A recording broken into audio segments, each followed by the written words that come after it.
Olá, sejam bem-vindos. Mais uma aula trator para não sobrar pedra sobre pedra para vocês alcançarem a tão sonhada aprovação no concurso público. Aqui não tem hora, não tem dia, aqui é ritmo trator.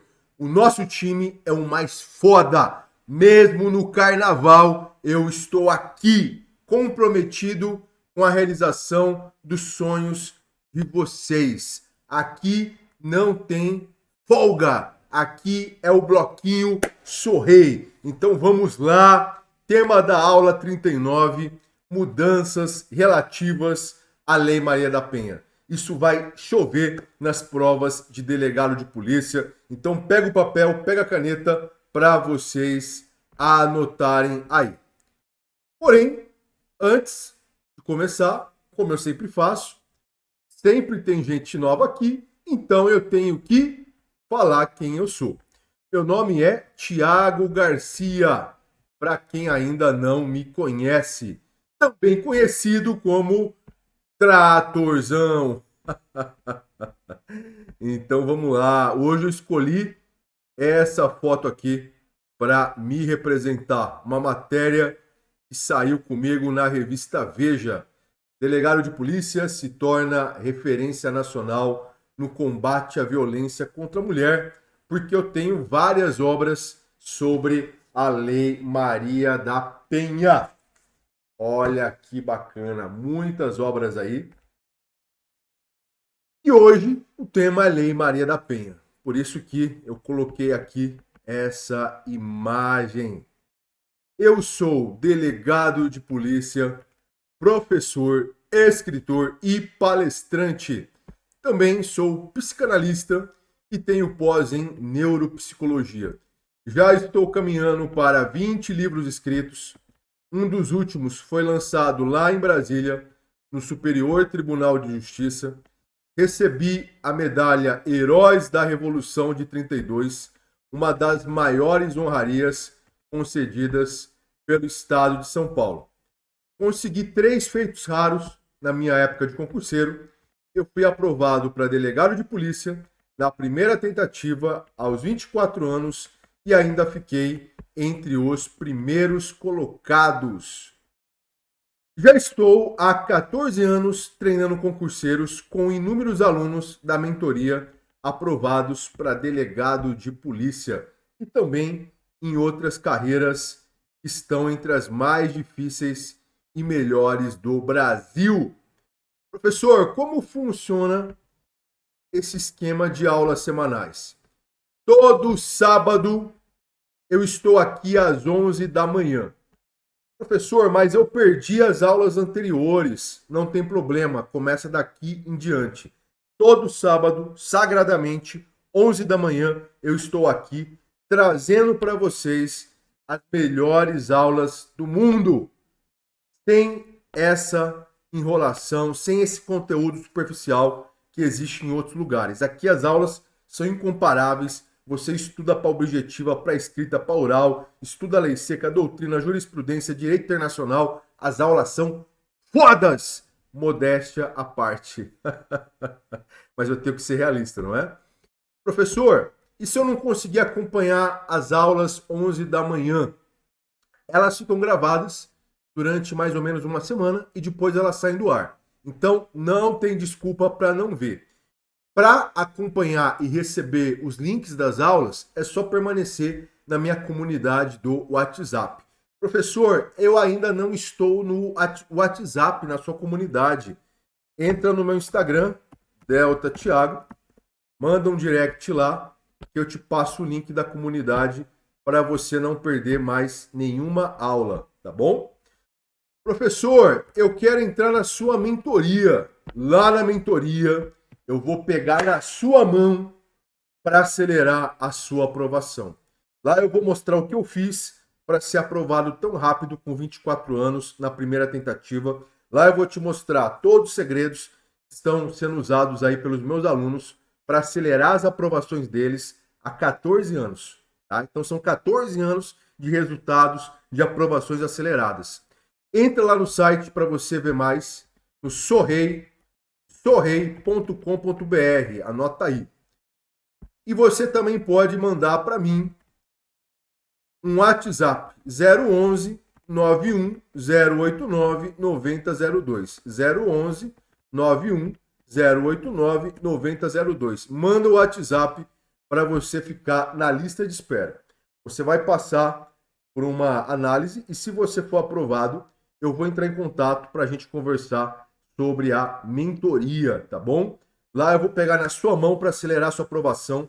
2025 começou e já está andando muito rápido, já estamos em março, loucura! Daqui a pouco vai acabar o ano, daqui a pouco a eleição, e se você dormir no ponto, você nunca vai ser aprovado para delegado. Porque quem estuda errado só perde tempo de vida e dinheiro. Tem que ter estratégia, tem que ter tática, porque hoje em dia o concurso se tornou algo profissional. Sem acompanhamento, sem direcionamento, se não estuda do jeito certo, não vai ser aprovado, tá bom? Então vem para a mentoria que eu vou fazer você ser aprovado de uma vez por todas. Beleza? Então entra no site e manda o WhatsApp. Muito bem. Tema da aula. Tema da aula: mudanças sobre a Lei Maria da Penha. A Lei Maria da Penha é uma das leis mais cobradas para delegado de polícia. Então, com certeza, você tem que saber tudo sobre ela. E nós tivemos agora uma decisão histórica, uma decisão emblemática que fortalece os direitos humanos e que com certeza vai ser cobrada na sua prova. Tá? Então vamos aqui para as questões pertinentes. Fiz um resumo trator para ficar bem didático para quem está vendo. Qual que é o tema? O tema é a ampliação em relação à aplicação da Lei Maria da Penha. Esse é o tema da aula de hoje. A Lei Maria da Penha teve o seu campo de aplicação ampliado. E nós vamos ver por quais razões e quem agora ela passa a abarcar, abranger na sua proteção. Antes, a gente precisa lembrar sobre a proteção inicial da Lei Maria da Penha. Porque a Lei Maria da Penha, ela surge a partir de uma vergonha que o Brasil passou. Porque o Brasil não tinha, antes da Lei Maria da Penha, mecanismos específicos de proteção para as mulheres, ignorando a Constituição Federal, ignorando instrumentos de direito internacional. E aí houve o caso da senhora Maria da Penha, que sofreu várias tentativas de assassinato por parte do seu companheiro. E isso acabou em impunidade, razão pela qual o caso chegou lá na Comissão Interamericana de Direitos Humanos. E a Comissão Interamericana de Direitos Humanos reconheceu as falhas do Brasil, reconheceu o dever do Brasil em relação à proteção da mulher. E com essa pressão, com essa vergonha, é que surge a Lei Maria da Penha nesse contexto. E aqui, toma muito cuidado, porque sempre cai pegadinha. O caso foi analisado pela Comissão Interamericana de Direitos Humanos. Tá? Então, cuidado, porque nós sabemos que tem também a Corte Interamericana de Direitos Humanos. Tá? Muito bem. Logo que surgiu a Lei Maria da Penha, a doutrina e a jurisprudência se debruçaram sobre a nova legislação. E ficou estabelecido, na corrente majoritária, que a Lei Maria da Penha servia e serve para a proteção das mulheres. A mulher é ali a vítima. A mulher é ali o sujeito passivo. E mulher, no sentido abrangente, abrangendo criança, adolescente, pessoa adulta, pessoa idosa do sexo feminino. E essa aplicação da Lei Maria da Penha se estende para vários tipos de relações afetivas, íntimas, familiares, no âmbito doméstico. podendo ser aplicada, por exemplo, a Lei Maria da Penha em relação ao marido que bate na esposa, em relação ao namorado que agride a namorada, em relação ao neto que vem agredir a avó, em relação ao pai que ameaça a filha, em relação a irmãos. Então, o campo de abrangência é bem grande, entre outras situações de aplicação da Lei Maria da Penha. Estou apenas simplificando aqui. O filho que espanca a mãe, entre outras situações, entre outras relações. E o STJ, inclusive, chegou a julgar que a Lei Maria da Penha não se aplicava em relação a homens, em razão do princípio da legalidade, porque a lei é clara, fala sobre proteção da mulher. Muito bem. Então, esse é o cenário que nós tínhamos antes do julgado que eu vou citar aqui na aula de hoje. Então, até então, prevalecia a aplicação da Lei Maria da Penha para as mulheres, para as pessoas do sexo feminino. Muito bem.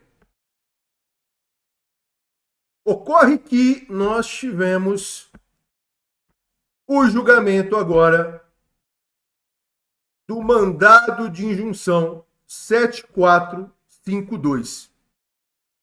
E o Supremo Tribunal Federal, tendo como relator do caso o ministro Alexandre de Moraes, o Supremo Tribunal Federal mudou agora o cenário que até então nós tínhamos. Lembrando que o mandado de injunção é uma ação constitucional que tem como objetivo, que tem como escopo, viabilizar o exercício de direitos e garantias fundamentais na falta de norma regulamentadora. Uma entidade, uma associação que protege relações homoafetivas, que protege transexuais, enfim, entrou com essa ação do Supremo Tribunal Federal para buscar o quê? A proteção dos casais homoafetivos masculinos, para buscar a proteção das pessoas transexuais, das travestis. Por quê? Porque, segundo a autora da ação, o Brasil está falhando na proteção desses grupos que são considerados mais vulneráveis. Segundo os argumentos da parte autora, o Congresso está em mora, o Congresso Nacional. Esses grupos vulneráveis são alvos de constantes ataques. Eles precisam de proteção. Eles precisam da observância dos seus direitos e garantias fundamentais. E o Brasil não tem uma legislação específica para isso. Então, o Supremo Tribunal Federal foi chamado para analisar esse tema. E o ministro relator Alexandre de Moraes concordou com a parte autora, com a autora da ação, com a autora do mandado de injunção. O que o ministro Alexandre de Moraes ressaltou? Que há realmente uma omissão significativa por parte do Brasil, por parte do nosso legislativo. O ministro Alexandre lembrou que para que o mandado de injunção seja cabível, é necessário a falta de norma regulamentadora e a inviabilização do exercício de direitos e garantias fundamentais. O ministro reconheceu que o caso concreto preenche os requisitos do mandado de injunção, porque nós temos o direito à vida, o direito à liberdade, o direito à integridade, enfim, são vários direitos que esses grupos estão tendo dificuldade para exercer em razão da falta de norma regulamentadora. E o ministro citou várias pesquisas que mostram que esses grupos são realmente atacados, que esses grupos são realmente abalados em razão de diversos fatores, em razão de discriminação, em razão da falta de proteção específica.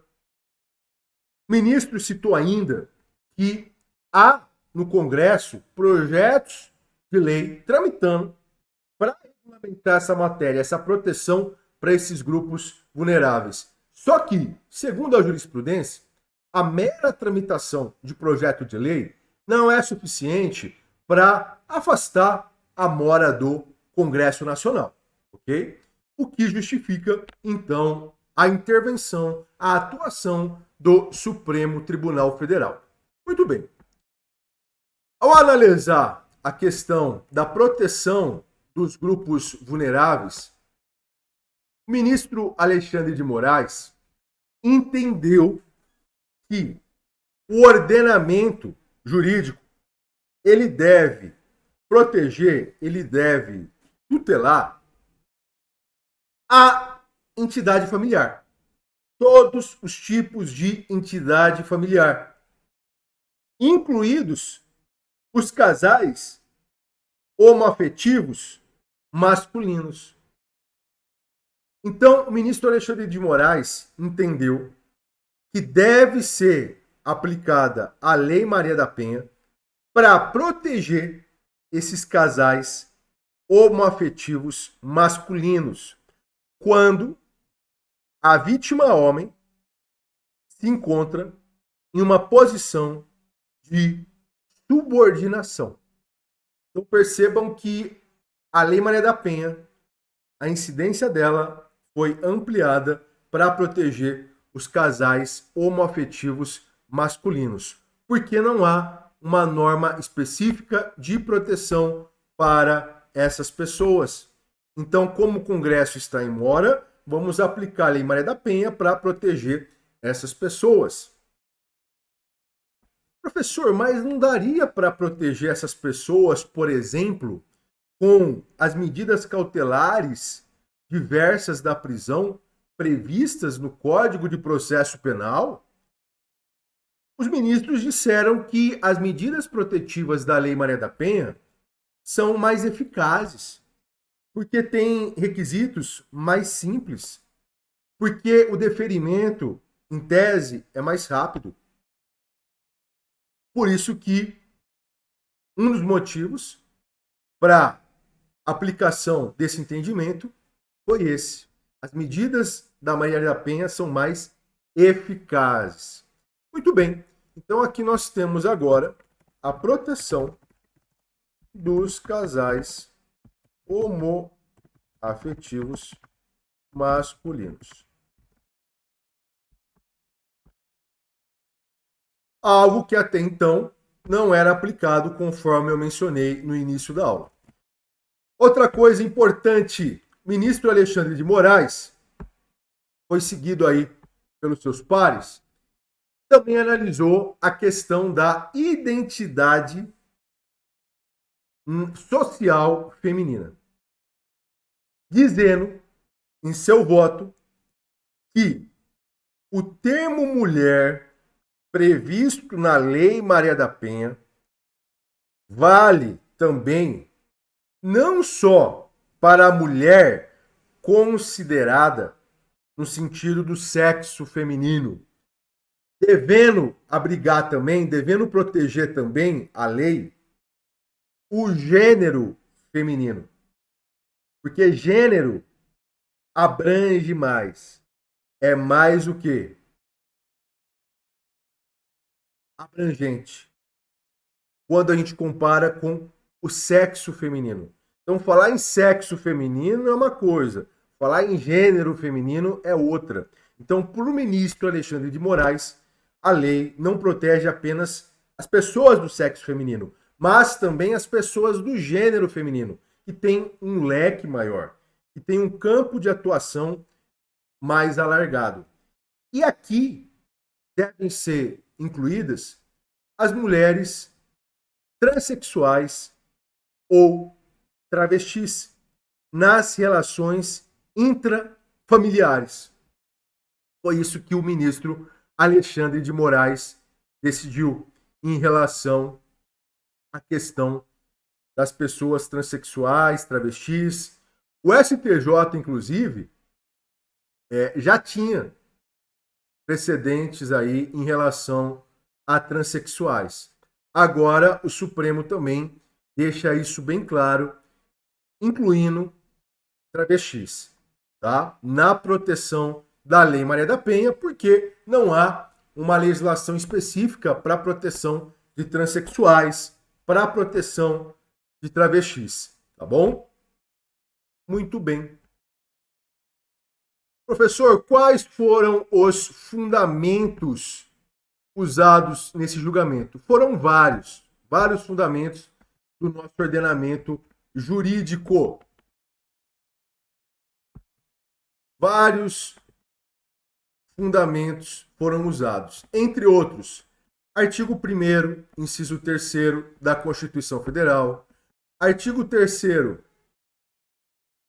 inciso 4º da Constituição Federal, artigo 5º, caput da Constituição Federal, artigo 226, parágrafo 8º da Constituição Federal, tá? Então, primeiro, inciso 3º, artigo 3º, inciso 4º, 5º, caput, 226, parágrafo 8º, todos da Constituição Federal. E o que dizem esses dispositivos?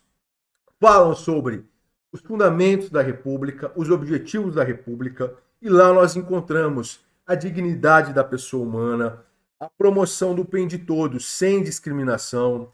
Encontramos o direito à vida, à liberdade, à segurança, a necessidade de proteção da família. Então, esses são os principais dispositivos da Constituição Federal, entre outros, tá? Eu estou citando aqui alguns dos principais que foram usados pelo Supremo Tribunal Federal na discussão desse tema. E aqui vem também agora fundamentos internacionais que o ministro Alexandre de Moraes citou no seu voto. Aqui, pessoal, no âmbito internacional, a gente poderia citar vários princípios, vários instrumentos de direito internacional para arrancar aquele orgasmo jurídico do examinador, não é? Para ele ler a sua resposta, para ele ouvir a sua resposta e sentir aquela alegria extraordinária que só faz ele sentir quem é meu aluno. Muito bem.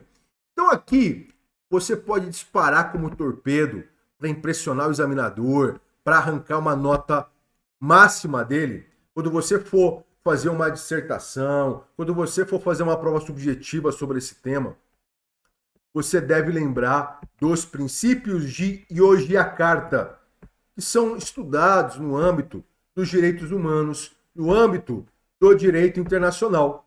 Porque os princípios de Yogyakarta são princípios que integram um documento, um instrumento, que busca o quê? A promoção dos direitos humanos relativos às questões de orientação sexual e identidade de gênero.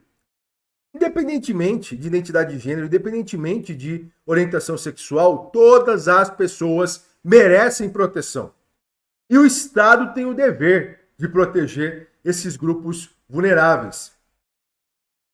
A identidade de gênero, a orientação sexual não podem servir como critério de discriminação. Então, esses princípios internacionais de Yogyakarta, eles consagram tudo isso que eu falei, principalmente nos princípios número 4 e 5. Se você não leu ainda, joga no Google, dá uma lida nesse documento, Princípios de Yogyakarta, porque inclusive vem caindo nos editais de delegado de polícia. Então imagina você na sua prova escrita, imagina você na sua prova oral, você chega lá, escreve, fala, mete ali Princípios de Yogyakarta. Supremo Tribunal Federal decidiu, em sede de mandado de injunção, que os casais homoafetivos masculinos e as pessoas transexuais e travestis devem receber a proteção da Lei Maria da Penha, tendo em vista a ausência de norma regulamentadora sobre essa matéria para a proteção de grupos vulneráveis. Essa decisão do Supremo Tribunal Federal tem fundamento na Constituição Federal, na dignidade da pessoa humana, no princípio da igualdade. O princípio da igualdade também foi citado pelo Supremo Tribunal Federal. E outro princípio que foi citado pelo Supremo Tribunal Federal, que também está lá no artigo 5º, caput, é o princípio da segurança. E eu achei muito legal, porque o ministro Alexandre de Moraes, na fundamentação, ele fala também, e aqui eu vou incluir, o princípio da proibição de proteção deficiente, que é uma linha, que é um reflexo, que é um dos lados da moeda do princípio da proporcionalidade. Lembrando que a gente estuda o garantismo muitas vezes à luz do princípio da proporcionalidade. Para a doutrina, o princípio da proporcionalidade, ele apresenta duas faces: proibição de excesso e proibição de proteção deficiente. Proibição de excesso é usada principalmente para proteger os alvos da persecução penal. O indiciado, o acusado. Por quê? Porque fala que o Estado não pode atuar com excesso contra ele. Estado, se você vai punir ele, se você vai aplicar uma pena, tem que ter o devido processo legal, não pode ter uma pena excessiva, etc. Agora, o princípio da proibição deficiente, ele protege as vítimas. Ele protege a sociedade, a coletividade, porque ele diz assim: Estado, você deve proteger essas pessoas contra a ação ilícita de terceiros, contra a ação ilícita dos criminosos. Essas pessoas devem ter os seus direitos tutelados protegidos.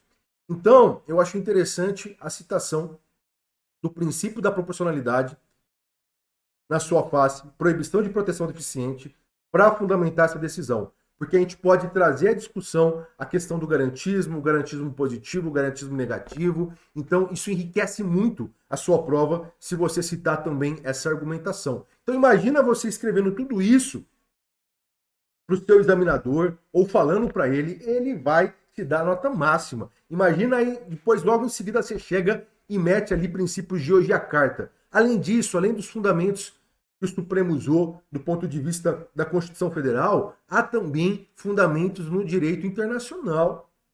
Sendo possível citar os princípios 4 e 5 do rol de princípios de hoje a carta. Aí esquece.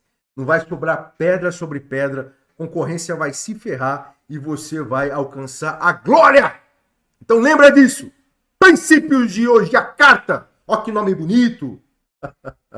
Muito bom. Ressalvas, questões importantes aqui. Isso aqui também vai cair, isso aqui vai bombar. Ressalvas. Os ministros Zanin, Mendonça e Fachin seguiram o ministro Alexandre de Moraes, concordando com o voto dele em relação à aplicação da Lei Maria da Penha nessas situações que eu citei, mas fizeram ressalvas. O ministro Zanin, por exemplo, disse que a Lei Maria da Penha deve sim ser aplicada para esses grupos vulneráveis, mas com ressalva. Por quê?